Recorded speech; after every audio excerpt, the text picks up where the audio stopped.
आज मैं आपको एक ऐसी कहानी सुनाने जा रही हूँ जो शायद आपको भी रुला दे। कहानी का नाम है ठाकुर का कुआं, जिसे मुंशी प्रेमचंद जी ने लिखा है। तो चलिए शुरू करते हैं। जोखों ने लोटा मुंह से लगाया तो पानी में सख्त बदबू आई। गंगी से बोला, यह कैसा पानी है? मारे बास के पिया नहीं जाता, गला सूखा जा रहा है और तू सड़ा पानी पिलाई देती है। गंगी प्रतिदिन शाम पानी भर लिया करती थी। कुआं दूर था, बार बार जाना मुश्किल था। कल वह पानी लाई तो उसमें बू बिल्कुल न थी। आज पानी में बदबू कैसी? लोटा नाक से लगाया तो सचमुच बदबू थी। जरूर कोई जानवर कुएं में गिरकर मर गया होगा, मगर दूसरा पानी आवे कहाँ से? ठाकुर के कुएं पर कौन चढ़ने देगा? दूर से लोग डांट बताएंगे।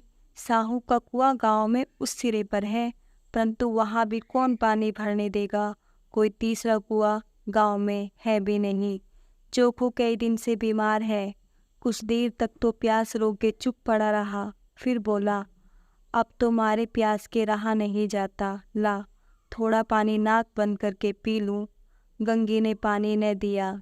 खराब पानी से बीमारी बढ़ जाएगी इतना जानती थी, परंतु यह न जानती थी कि पानी को उबाल देने से उसकी खराबी जाती रहती है। बोली, यह पानी कैसे पियोगे? न जाने कौन जानवर मरा है। कुएं से मैं दूसरा पानी लाए देती हूँ। जोखों ने आश्चर्य से उसकी ओर देखा। पानी कहाँ से लाएगी? ठाकुर और साहू के दो कुएं तो हैं, क्या एक लोटा पानी न भरने देंगे? हाथ पांव तुड़वा आएगी और कुछ न होगा। बैठ चुपके से, ब्रह्म देवता आशीर्वाद देंगे।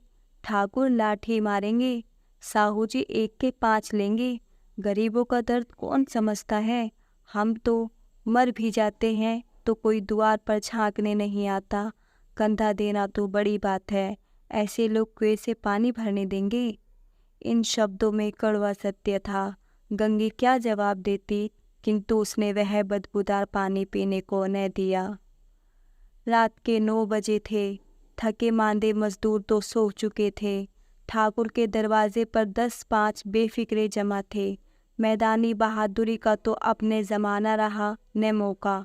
कानूनी बहादुरी की बात हो रही थी। कितनी होशियारी से ठाकुर ने थानेदार को एक खास मुकदमे में रिश्वत दी और साफ निकल गए। कितनी अक्लमंदी से एक मार्के के मुकदमे की नकल ले आए। नाजिर और मुहतमिम सभी कहते थे, नकल नहीं मिल सकती। कोई 50 मांगता, कोई 100। यहाँ बेपैसे कोड़ी नकल उड़ा दी। काम करने ढंग चाहिए। इसी समय गंगी कुएं से पानी लेने पहुंची। कुप्पे की धुंधली रोशनी कुएं पर आ रही थी। गंगी जगत की आड़ में बैठी मौके का इंतजार करने लगी। इस कुएं का पानी सारा गांव पीता है, किसी के लिए रोका नहीं। सिर्फ ये बदनसीब नहीं भर सकते। गंगी का विद्रोही दिल रिवाजी पाबंदियों और मजबूरियों पर चोटें करने लगा। हम क्यों नीच हैं और ये लोग क्यों ऊंच हैं? इसलिए कि ये लोग गले में तागा डाल लेते हैं। यहाँ तो जितने हैं एक से एक छठे हैं। चोरी ये करे, जाल फरेब ये करे, झूठे मुकदमे ये करें। अभी इस ठाकुर ने तो उस दिन बेचारे गडरे की भीड़ चुरा ली थी और बाद में मार कर खा गया। इन्हीं पंडित के घर में तो 12 मास जुआ होता है। यही साहू जी तो घी में तेल मिलाकर बेचते हैं, काम करा लेते हैं, मजूरी देते नानी मरती है। किस बात की हमसे ऊंचे हैं? हम गली गली चिल्लाते नहीं कि हम ऊंचे हैं, हम ऊंचे हैं। कभी गांव में आ जाती हूँ तो रस भरी आंख से देखने लगते हैं, जैसे सबकी छाती पर सांप लौटने लगता है।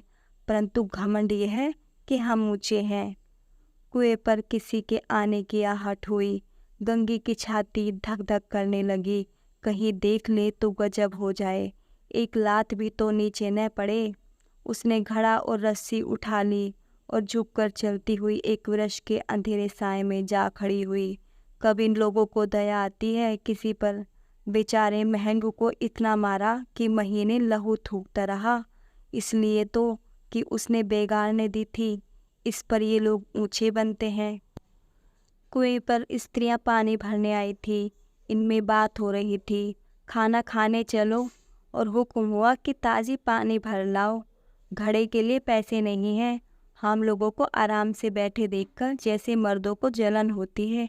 हाँ, यह तो न हुआ कि कलसिया उठाकर भर लाते, बस हुक्म चला दिया कि ताज़ा पानी लाओ, जैसे हम लौंडिया ही तो हैं। लौंडिया नहीं हो तो क्या हो तुम? रोटी कपड़ा नहीं पाती, 10-5 रुपये भी छीन झपट कर ले ही लेती हो। और लौंडिया कैसी होती हैं? मत लजाओ दीदी, छिन भर आराम करने को जी तरस कर रह जाता है। इतना काम किसी दूसरे के घर कर देती तो इससे कहीं आराम से रहती। ऊपर से वह एहसान मानता। यहाँ काम करते करते मर जाओ, पर किसी का मुंह ही सीधा नहीं होता।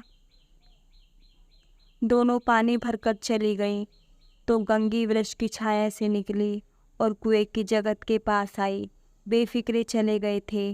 ठाकुर भी दरवाज़ा बंद कर अंदर आंगन में सोने जा रहे थे। गंगी ने क्षणिक सुख की सांस ली। किसी तरह मैदान तो साफ हुआ। अमृत चुरा लाने के लिए जो राजकुमार किसी ज़माने में गया था, वह भी शायद इतनी सावधानी के साथ और समझ बूझ कर न गया हो। गंगी दबे पांव कुएं की जगत पर चढ़ी। विजय का ऐसा अनुभव उसे पहले कभी न हुआ था। उसने रस्सी का फंदा घड़े में डाला, दाएं बाएं चौकन्नी दृष्टि से देखी, जैसे कोई सिपाही रात को शत्रु के किले में सुराख कर रहा हो। अगर इस समय वह पकड़ ली गई तो फिर उसके लिए माफ़ी या रियावत की रत्ती भर उम्मीद नहीं। अंत में देवताओं को याद करके उसने कलेजा मजबूत किया और घड़ा कुएं में डाल दिया। घड़े ने पानी में गोता लगाया, बहुत ही आहिस्ता, जरा भी आवाज़ न हुई। गंगी ने 2-4 हाथ जल्दी जल्दी मारे। घड़ा कुएं के मुंह तक आ पहुंचा। कोई बड़ा सहजोर पहलवान भी इतनी तेजी से खींच सकता था। गंगी झुकी कि घड़े को पकड़कर जगत पर रखे कि एकाएक ठाकुर साहब का दरवाज़ा खुल गया। शेर का मुंह इससे अधिक भयानक न होगा। गंगी के हाथ से रस्सी छूट गई। रस्सी के साथ घड़ा धड़ाम से पानी में गिरा और कई क्षण तक पानी में हिलकोरे की आवाज़ें सुनाई देती रही। ठाकुर कौन है, कौन है? पुकारते हुए कुएं की तरफ आ रहे थे और गंगी जगत से कूदकर भागी जा रही थी। घर पहुंचकर देखा कि जो खो लोटा मुंह से लगाए वही मैला गंदा पानी पी रहा है।